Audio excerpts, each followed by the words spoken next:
दोस्तों स्वागत है आप सभी का आपके अपने YouTube चैनल पे। दोस्तों फाइनली आप सभी का रेलवे का एनटीपीसी परीक्षा का 28 दिसंबर की पहली शिफ्ट का पेपर जो है फाइनली खत्म हो चुका है, जिसका यहाँ पर आप सभी के लिए रिव्यू यहाँ पर मैं लेकर आया हूँ। दोस्तों सभी क्वेश्चन जो है 100% आपको यहाँ पर रियल क्वेश्चन देखने को मिलने वाले हैं। साथ ही में दोस्तों आप सभी को यहाँ पर मैं बता दूं कि आज का जो है पेपर बेहद ही सरल रहा है जिन भी स्टूडेंट से मेरी बात हुई है। इसीलिए दोस्तों अगर आपने भी हमारे टेलीग्राम ग्रुप से नहीं जुड़े हैं तो जल्दी से आप हमारे टेलीग्राम ग्रुप से जुड़ जाइए, जिसका लिंक मैंने वीडियो के डिस्क्रिप्शन में दिया हुआ है। क्योंकि जो भी क्वेश्चंस आप ही लोगों ने हमें शेयर किए तो आप भी हमें टेलीग्राम पर जो है क्वेश्चन शेयर कर सकते हैं अगर आपका पेपर आने वाले समय में। तो साथ ही में दोस्तों आज पूछे गए सभी क्वेश्चन, जितने भी क्वेश्चन मुझे मिले हैं वो सभी मैं लेकर आया हूं, जिसमें आपके जीके जीएस प्लस मैथ के क्वेश्चन जो भी मुझे मिले हैं सारे मैं आपके साथ यहां पर डिस्कस करने वाला हूं। तो दोस्तों अगर आपका आने वाले समय में रेलवे एनटीपीसी का एग्जाम है तो इस वीडियो को ध्यान से देखिएगा, लास्ट तक देखिएगा। साथ ही में दोस्तों वीडियो में आगे बढ़ने से पहले छोटी सी रिक्वेस्ट है कि वीडियो को लाइक नहीं किया तो फटाफट से वीडियो को लाइक करिएगा,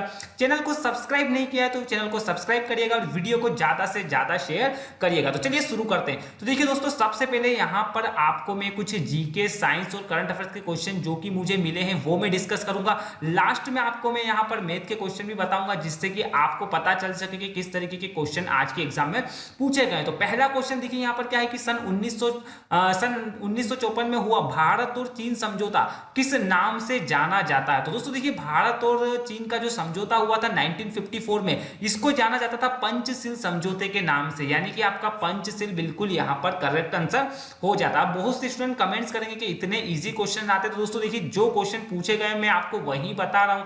तो आज का पेपर जो है फाइनली इजी रहा है, तो आप जो है सारे क्वेश्चन को ध्यान से देखते रहिए। अगला क्वेश्चन है कि आपेक्षिक आर्द्रता को मापने के लिए किस उपकरण का उपयोग किया जाता है। तो दोस्तों जो फाइनली आपकी आर्द्रता नापी जाती है वो मापी जाती है आपकी हाइग्रोमीटर में। किसमें मापी जाती है फ्रेंड्स? हाइग्रोमीटर में। तो आपका हाइग्रोमीटर बिल्कुल सही आंसर हो जाता है। नेक्स्ट क्वेश्चन पूछा गया था कि 8 मार्च 2020 को 7वां आईसीसी महिला क्रिकेट टी20 विश्व कप का खिताब किसने जीता।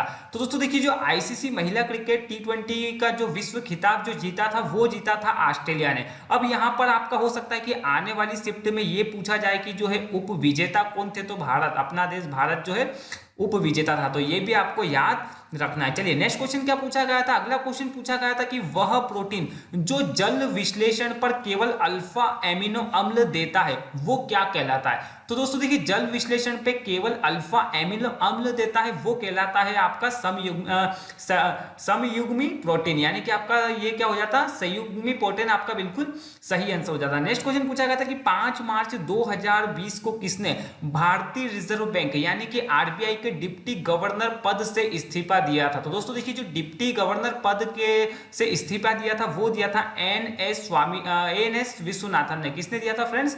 N S Viswanathan. तो ये आपका सही आंसर हो जाता है। नेक्स्ट क्वेश्चन पूछा गया था कि origin of species by natural selection पुस्तक के लेखक कौन है। तो दोस्तों देखिए ऑथर से रिलेटेड क्वेश्चन भी आपके पूछे गए हैं, तो आप आने वाली शिफ्ट में इस तरह के क्वेश्चन देखने को मिलेंगे।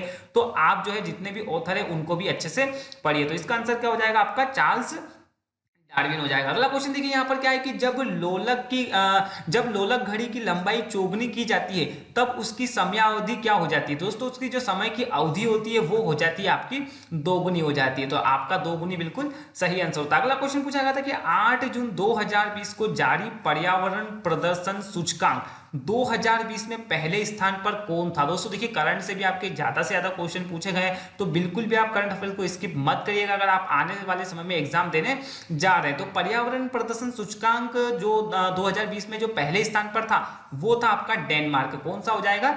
डेनमार्क। अगला क्वेश्चन पूछा गया था कि स्वामी विवेकानंद ने शिकागो में हुए विश्व धर्म सम्मेलन को कब संशोधित किया था। तो ये संशोधित किया था 1893 में। तो ये आपका बिल्कुल सही आंसर हो जाएगा। नेक्स्ट क्वेश्चन देखिए यहाँ पर क्या है कि रेडियो कार्बन काल निर्धारण तकनीक का उपयोग किसकी आयु पता करने के लिए किया जाता है। तो ये आयु पता करने के लिए किया जाता है मृदा की। तो आपका क्या हो जाएगा? मृदा एकदम सही आंसर होगा। नेक्स्ट क्वेश्चन देखिए यहाँ पर क्या है कि 7 जुलाई 2020 को हर घर को गैस कनेक्शन देने वाला भारत का पहला राज्य कौन बना। तो भारत का जो पहला राज्य बना जो कि 2020 में हर घर को गैस कनेक्शन देने वाला वो बना आपका हिमाचल प्रदेश। अब आपको दोस्तों यहाँ पर मैं बता दूं कि हिमाचल प्रदेश के सीएम, गवर्नर और यहाँ की कैपिटल क्या है, ये सभी आपको पता होना चाहिए, क्योंकि कैपिटल से रिलेटेड क्वेश्चंस भी आपको एग्जाम में देखने को मिल रहे हैं। तो हिमाचल प्रदेश की कैपिटल क्या है, अगर आपको पता है तो वीडियो के नीचे जाइएगा और कमेंट्स कर दीजिएगा। अगला क्वेश्चन पूछा गया था कि संयुक्त राष्ट्र संघ सुरक्षा परिषद के अस्थायी सदस्य कितने वर्ष के लिए चुने जाते हैं। तो दोस्तों देखिए, यूएन के जो है अस्थायी सदस्य जो है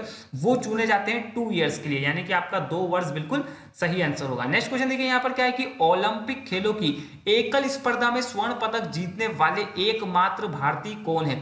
तो एकमात्र भारतीय जो कि एकल स्पर्धा में स्वर्ण पदक जीता है ओलंपिक में, वो हो जाएंगे आपके अभिनव बिंद्रा। तो अभिनव बिंद्रा आपका बिल्कुल सही आंसर होगा। नेक्स्ट क्वेश्चन देखिए यहाँ पर क्या है कि वायु के दिए गए आयतन में जल वाष्प की मात्रा को कहा जाता है। तो जो जल वाष्प की मात्रा होती है उसको कहा जाता है विशिष्ट आर्द्रता। क्या कहा जाता है फ्रेंड्स, विशिष्ट आर्द्रता आपका एकदम सही आंसर होगा। अगला क्वेश्चन पूछा गया था कि 3 सितंबर 2020 को ऊर्जा प्रबंधन में उत्कृष्टता के लिए नेशनल एनर्जी लीडर अवार्ड, ध्यान से देखिएगा, नेशनल एनर्जी लीडर अवार्ड किसे जीता था या किसने जीता, तो ये जीता था हैदराबाद के अंतरराष्ट्रीय हवाई अड्डे ने। साथ ही में दोस्तों अगला क्वेश्चन पूछा गया था कि सीएट के ब्रांड एम्बेसडर कौन है। तो दोस्तों ये कौन हो जाएंगे आपके आमिर खान। दोस्तों तो ब्रांड एम्बेसडर से रिलेटेड क्वेश्चन भी आपकी एग्जाम में पूछे जा रहे हैं, तो इनको भी आपको ध्यान से देखना है। अगला क्वेश्चन पूछा गया था कि तापमान जिस पर गैस का आयतन जो है शून्य हो जाता है वो क्या कहलाता है। तो वो तापमान आपका कहलाता है परम शून्य तापमान। क्या कहलाता है फ्रेंड्स, परम शून्य ताप आपका सही हो जाएगा। अगला क्वेश्चन पूछा गया था कि संयुक्त राष्ट्र संघ सुरक्षा परिषद के अस्थायी सदस्य जो है कितने वर्ष के लिए चुने जाते हैं। ये क्वेश्चन जैसा कि मैंने आपको पहले ही बता दिया, तो ये रिपीट हो चुका है, तो ये आपका पूछा गया था। साथ ही में दोस्तों अगला क्वेश्चन यहाँ पर मैं बता दूं, उससे पहले आपको बता दूं कि मैथ के जो है आपके एज प्रॉब्लम से क्वेश्चन पूछे गए थे। साथ ही में दोस्तों आपके परसेंटेज से क्वेश्चन पूछे गए थे, P&L से क्वेश्चन पूछे गए थे, टाइम वर्क से क्वेश्चन पूछे गए थे, मेंसुरेशन के क्वेश्चन पूछे गए थे, साथ ही में आपके एलजेब्रा और ट्रिग्नोमेट्री से भी क्वेश्चन पूछे गए थे। तो इन टॉपिक पर आप जो है ज्यादा से ज्यादा फोकस करिए, क्योंकि इन्हीं टॉपिक से आपको क्वेश्चन पूछे गए थे। रेशो से भी कुछ क्वेश्चन पूछे गए थे, लेकिन फिलहाल यहाँ पर मुझे जितने भी क्वेश्चन मिले हैं वो मैं यहाँ पर आपके लिए डिस्कस कर देता हूँ। तो पहला क्वेश्चन देखिए यहाँ पर क्या है कि रमेश और नरेश किसी कार्य को 6 दिन में पूरा कर सकते हैं। यदि अकेला रमेश उसे 10 दिनों में पूरा कर सकेगा तो बताओ नरेश जो है कितने दिन में पूरा करेगा। तो देखिए यहाँ पर बहुत ही इजी क्वेश्चन है, टाइम एंड वर्क का है। तो सबसे पहले यहाँ पर मैं आपको लिख देता हूँ रमेश प्लस नरेश,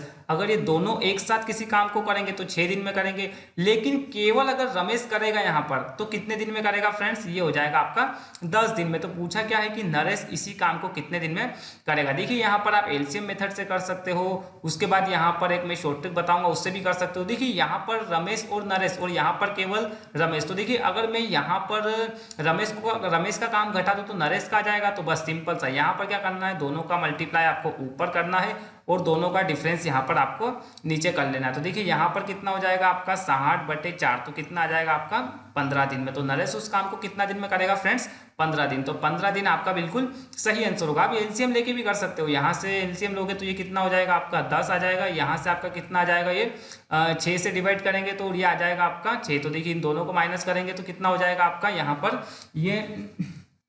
ये आ जाएगा आपका फ्रेंड्स यहाँ पर 4। तो देखिए यहाँ पर ये क्या होती है, एफिशिएंसी होती है और ये आपका टोटल वर्क होता है। तो 4 से 60 को डिवाइड करेंगे तो भी 15 आ जाएगा, लेकिन यहाँ पर ये आपका इजी पड़ेगा। चलिए अगला क्वेश्चन देखिए यहाँ पर अगला क्वेश्चन पूछा गया था कि चीनी के भाव में 40% की कमी हो जाने से कोई गृहिणी अपनी खपत में कितने प्रतिशत की वृद्धि करे ताकि उसके खर्च पर कोई भी प्रभाव ना पड़े। देखिए दोस्तों हुआ क्या है कि चीनी का जो मूल्य था उसमें 40% की कमी आई है, लेकिन कोई गृहिणी अपनी खपत में कितने प्रतिशत की वृद्धि करे जिससे कि जो है खर्चा जो है यहाँ पर सेम होने वाला है, यानी कि आपका एक्सपेंसेस जो है वो कांस्टेंट होने वाला है। तो देखिए यहाँ पर 40% की कमी हुई है, तो यहाँ पर मैं आपको एकदम सिंपल तरीका बताऊंगा, कोई फॉर्मूला आपको याद नहीं रखना है। तो देखिए पहले अगर 100 होगा तो 40% की कमी हो जाएगी, तो अब कितना हो जाएगा 60। तो बस इन दोनों का डिफरेंस कर लीजिए, कितनी कमी हुई है यहाँ पर 40 की किस पे हुई है, जो नई वाली वैल्यू निकल के आती है। तो 60 और मल्टीप्लाई आपका क्या हो जाएगा यहाँ पर 100। अगर यहाँ पर कमी बोला है तो माइनस करोगे और अगर वृद्धि बोलेगा तो 100 में जोड़ देना है। तो देखिए यहाँ पर कितना हो जाएगा आपका 2 और ये कितना हो जाएगा यहाँ पर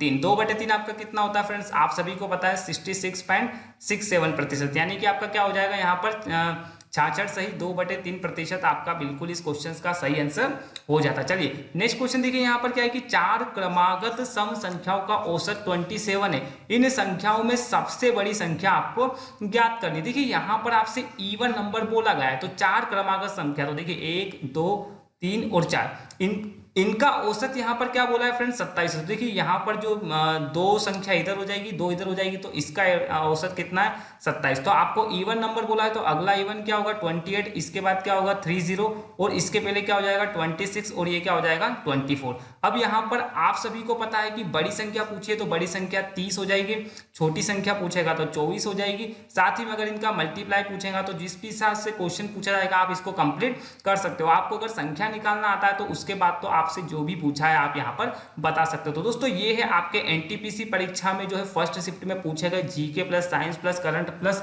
मैथ के सभी क्वेश्चन, जितने भी क्वेश्चन मुझे मिले हैं सभी आप सभी के लिए मैं लेकर आया हूं। तो दोस्तों वीडियो पसंद आए तो वीडियो को ज्यादा से ज्यादा लाइक करिए, ज्यादा से ज्यादा शेयर करिए। चैनल को सब्सक्राइब नहीं किया तो जल्दी से चैनल को सब्सक्राइब कर दिए। साथ ही में रेलवे के रिव्यू देखने के लिए चैनल से जुड़े रहिए, जिससे कि आपको जो है सारी जानकारी मिल सके।